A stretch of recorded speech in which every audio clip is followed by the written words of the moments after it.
I was standing on my porch, sipping coffee, when I smelled it. Smoke. Not the kind you get from a barbecue or a campfire, but that sharp, chemical smell, like burning fabric mixed with something. Worse. Regret, maybe. A fuel line gone wrong. A fire burning a little too hot. My eyes scanned the yard, but I couldn't see the source. Then I noticed the wind picking up the smoke, swirling it in angry little spirals, coming from the direction of the HOA office. I froze for a moment. Something wasn't right. I was just about to head inside when I saw it. Something small, caught in the breeze. It fluttered down and landed on the parking lot, a small red, white, and black shape. A flag. My flag. The flag that had flown over my last deployment. The flag that had been on my porch every Memorial Day since I stopped wearing the uniform. I didn't even think. My legs started moving before I even told them to. The coffee mug hit the cement with a crack, but I didn't flinch. I just walked, straight to the dumpster by the office. I didn't have to look inside to know what I'd find. Glass, wood, cloth, melted metal.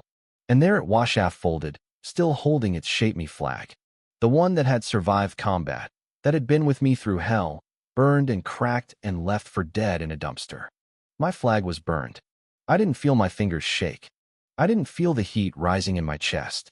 But in my head, everything was loud. I turned and walked straight to the HOA office. When I walked in, Karen was sitting at her desk. Seafoam blouse, smug smile, clipboard already cocked like a weapon. She glanced up. Frank. What a surprise. I held up the cracked case. Smoke still trailing off the frame. This yours? I asked.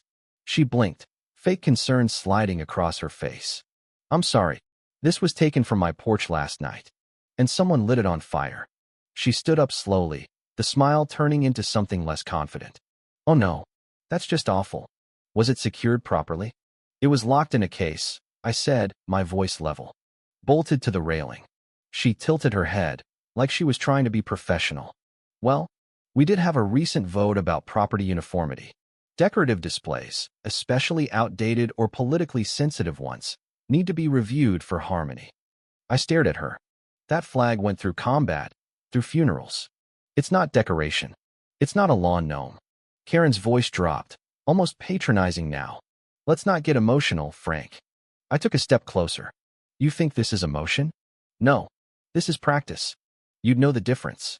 That's when Teddy walked in, flip-flops flapping, bag of powdered donuts in hand. He stopped and glanced around, taking it all in. Smells like HOA drama and old yogurt in here. You brewing something, Karen? She exhaled through her nose. Mr. Jennings, this is an official office. Teddy just grinned. Because it looks like a supply closet married to Starbucks. I didn't look back. We're not here for coffee, I said, turning back to Karen. You burned a combat flag. Teddy wasn't joking. That's not a grievance. That's a federal offense. Karen stood her ground, dismissing us both. No one burned anything. Maybe a board member overstepped. Maybe someone thought they were doing the right thing. But all actions were in line with the guidelines. I raised an eyebrow. Whose guidelines? The ones you rewrote last month. Without a vote. I shot back. Her face twitched, just for a second. She smoothed it out, but I could see it. I was making her uncomfortable. Frank, she said, trying to regain control. I understand you're upset. I'm not upset. I interrupted, my voice cold. I'm calculating. Teddy whistled low. That's never a good line to hear from a Marine. We left without another word. But as we walked out, Teddy tossed his donut in the trash. Powdered dust trailing behind him, marking the place like it was a crime scene. When I got home, Linda didn't ask. She didn't need to. Her eyes locked onto the flag case in my hands. They did it, I said, my voice flat. She touched the edge of the cloth, her fingers coming back black. What now? She asked quietly. I sat in my old chair, the one I built after retirement when I thought I'd finally found a place quiet enough to forget the noise in my head. The wind tugged gently at the singed cloth. The smell of smoke lingered on my shirt, on my skin, on my chest.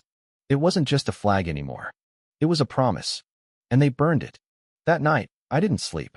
I couldn't. The flag wasn't just cloth. It wasn't just a symbol. It was a part of me. Something that had carried me through moments when I didn't think I could go on. Something that had witnessed the worst of war, the worst of loss. And now, it was burned, destroyed, tossed aside like it was nothing. But the thing they didn't understand? It wasn't just a flag. It was the last piece of me from the battlefield. Teddy came by the next day, as loud and friendly as ever. But even he knew this wasn't just about the flag. "You know what we need?" he said. "A raccoon in her mailbox. A real one. I've got traps." I shook my head. "Not yet." He plopped down next to me, a grin on his face. "So what are we doing?"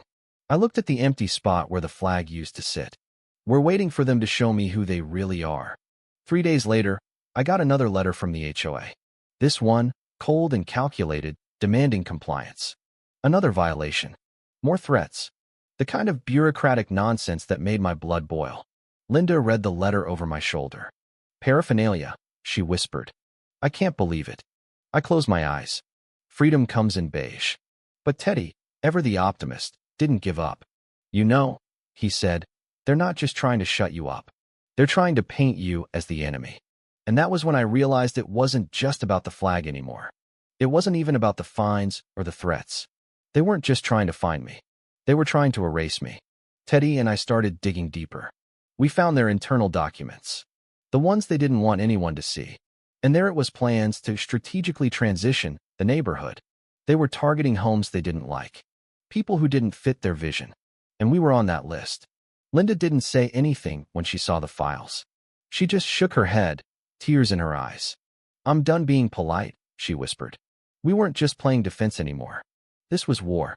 The next HOA meeting came, and this time, it wasn't just another meeting. It was an event. People were standing outside, holding their phones like they were about to witness something big. And they were. I showed up in full dress blues, Teddy carrying a speaker with Monroe on standby. The crowd went silent when I walked in. I set the flag case down gently, like it was something fragile. But Karen? She wasn't ready. She thought this was just going to be another meeting.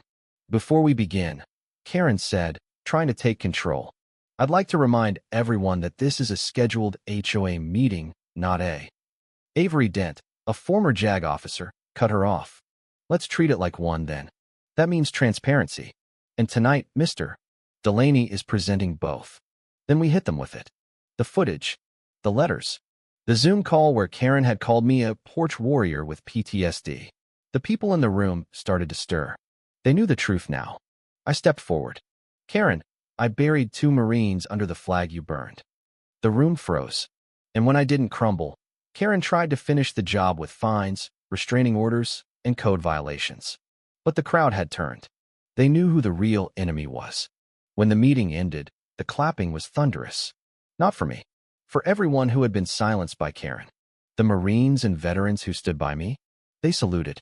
Monroe's voice crackled from the speaker. "This isn't over, Karen. This is just the first roll call." And I left, knowing that this fight wasn't just mine. It was for every veteran, every person who had ever been told to shut up, to sit down, to be small. We won. Not just for me, but for everyone who had ever been silenced.